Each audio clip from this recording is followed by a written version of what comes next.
Atomes et nous commencerons par une animation sur l'histoire du modèle atomique au cours des âges. 5 siècles avant Jésus-Christ, les Grecs pensaient que l'homme était fait de particules indivisibles ou insécables, et selon Démocrite, atome, partie insécable de la matière. Cette hypothèse sera reprise par Dalton au début du XIXe siècle. Vient ensuite le modèle de Thomson en 1902, le pudding de Thomson qui pensait que l'atome était fait d'une substance électriquement positive et à l'intérieur de cette substance il y avait des électrons eux négatifs. Rutherford en 1911 pense que le noyau, lui, il est de charge positive, il représente l'essentiel de la masse, c'est-à-dire que sa masse est beaucoup plus importante que les électrons qui gravitent autour. Ce modèle est appelé modèle lacunaire parce que entre le noyau et les électrons, il y a du vide. Bohr, lui, pense en 1913 que le noyau, ici, est entouré d'électrons qui se trouvent sur des couches plus ou moins éloignées. 2 électrons sur la première couche, qu'on appelle la couche K, 8 électrons, donc 2 électrons maximum, 8 électrons au maximum sur la couche L, la seconde, et puis ici 6 électrons sur la couche M qui peut en contenir 18. Donc voilà un exemple d'atome avec ce modèle planétaire, avec au centre de ce modèle le noyau de l'atome et autour les électrons qui gravitent autour. Dans la physique moderne, on pense plutôt qu'il y a effectivement un noyau toujours positif et autour se déplacent des électrons dont on ne connaît pas la position mais uniquement la probabilité de présence ici dans ce lieu. L'atome est donc constitué d'un noyau et d'électrons qui se déplacent autour. Détaillons maintenant le noyau. Donc le noyau de l'atome est constitué de particules élémentaires, les protons et les neutrons, désignés sous le nom de nucléons. Les protons sont chargés positivement, la charge notée Q pour charge et P pour proton, est égale à petit e, charge élémentaire, qui vaut 1,6 fois 10-19 coulombs. C est le symbole de l'unité de charge électrique, c'est donc le coulomb. Le proton possède la plus petite charge électrique positive, appelée donc charge élémentaire petit e.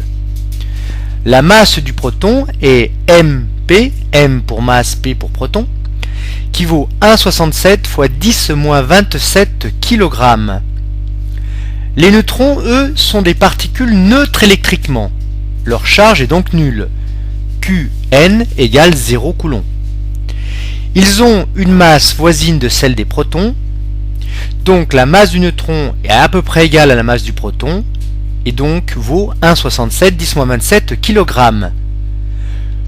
Le nombre de protons du noyau s'appelle nombre de charge ou numéro atomique et se note Z. Le nombre de neutrons se note grand N. Le nombre total de nucléons, c'est-à-dire les particules du noyau, est noté A. Il est tel que A égale Z plus Z. A, nombre de nucléons dans le noyau, qui se partage donc entre les protons, Z, et des neutrons, grand N.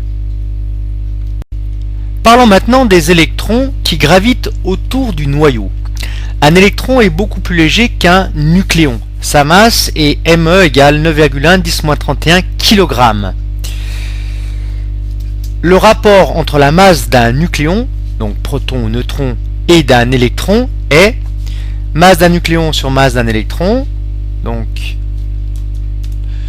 1,67 fois 10-27 kg divisé par 9,10 fois 10-31, ce qui nous fait 1,83 10 puissance 3. Ça veut dire que la masse d'un nucléon est environ 2000 fois plus grande que celle d'un électron. La charge électrique de l'électron est l'opposé de la charge élémentaire petit e. Donc la charge de l'électron, QE, égale moins E, égale moins 1 fois 10-19 coulombs.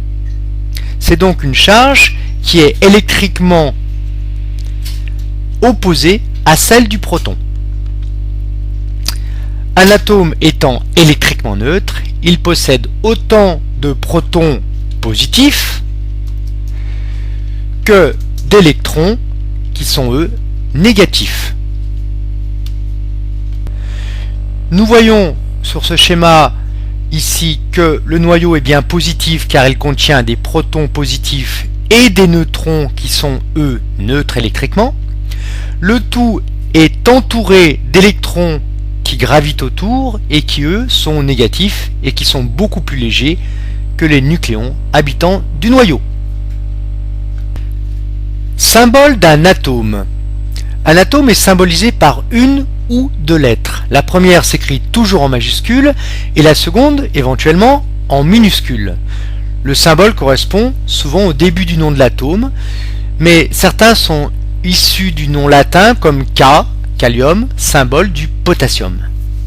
Le symbole de l'atome, le voici, donc X pour le nom de l'atome, A pour le nombre de nucléons, particules dans le noyau, et Z comme le nombre de protons. Donc A représente le nombre de nucléons, Z le nombre de protons, et il y a combien de nucléons dans le noyau, de neutrons dans le noyau? Il y en a N égale A moins Z.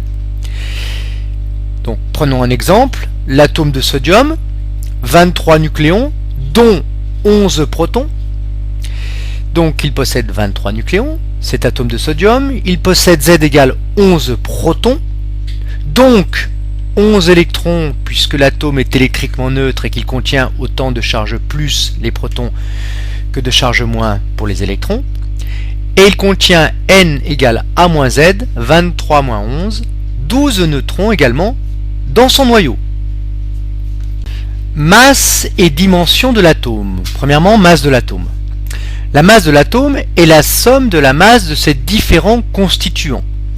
Donc la masse de l'atome est égale à la masse du noyau plus la masse des électrons qui gravitent autour du noyau.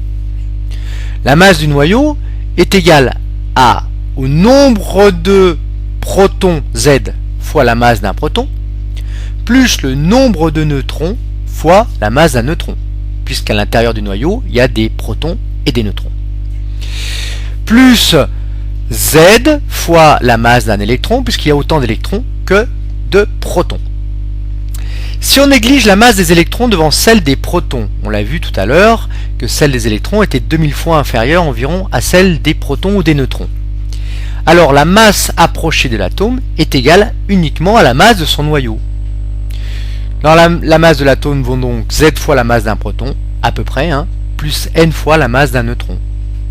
C'est-à-dire A fois la masse d'un nucléon, puisqu'il y a A nucléons dans le noyau. Prenons l'exemple de l'atome de sodium. 23 nucléons et 11 protons. Que vaut la masse de l'atome? Eh bien, la masse de son noyau plus la masse des électrons. Je réécris l'expression littérale et je fais l'application numérique. Z égale 11, donc 11 fois la masse d'un proton, 1,67 10-27, plus 23 moins 11, 12 nucléons, 12 fois 1,67 10-27, plus 11, parce qu'il y a 11 électrons comme il y a 11 protons, 11 fois 9,1 10-31, ce qui nous fait pour la masse de l'atome 3,84 fois 10-26 kg, ce qui est évidemment très faible. Si on avait à calculer la masse approchée, qui est égale à la masse réelle, à peu près, donc la masse approchée vaut A fois la masse d'un nucléon, ce qui fait après calcul 23 fois 1,67 10-27, c'est-à-dire 3,84 fois 10-26 kg. Le kilogramme étant, je vous le rappelle, l'unité légale de masse. Dimension de l'atome. Le noyau d'un atome a un rayon de l'ordre de 10-15 mètres, c'est-à-dire un femtomètre. L'atome peut être considéré comme une sphère de rayon 10-10 mètres. Le rayon du noyau est donc environ 100 000 fois plus petit que celui de l'atome. Alors, en effet, pourquoi 100 000? Eh bien, rayon de l'atome sur rayon du noyau vaut 10-10 sur 10-15, ce qui fait 10 puissance 5, 1 et 5 0, 100 000. Donc, entre le noyau et les électrons qui gravitent autour, il y a du vide. C'est pour ça qu'on dit que, comme le système solaire, l'atome a une structure lacunaire.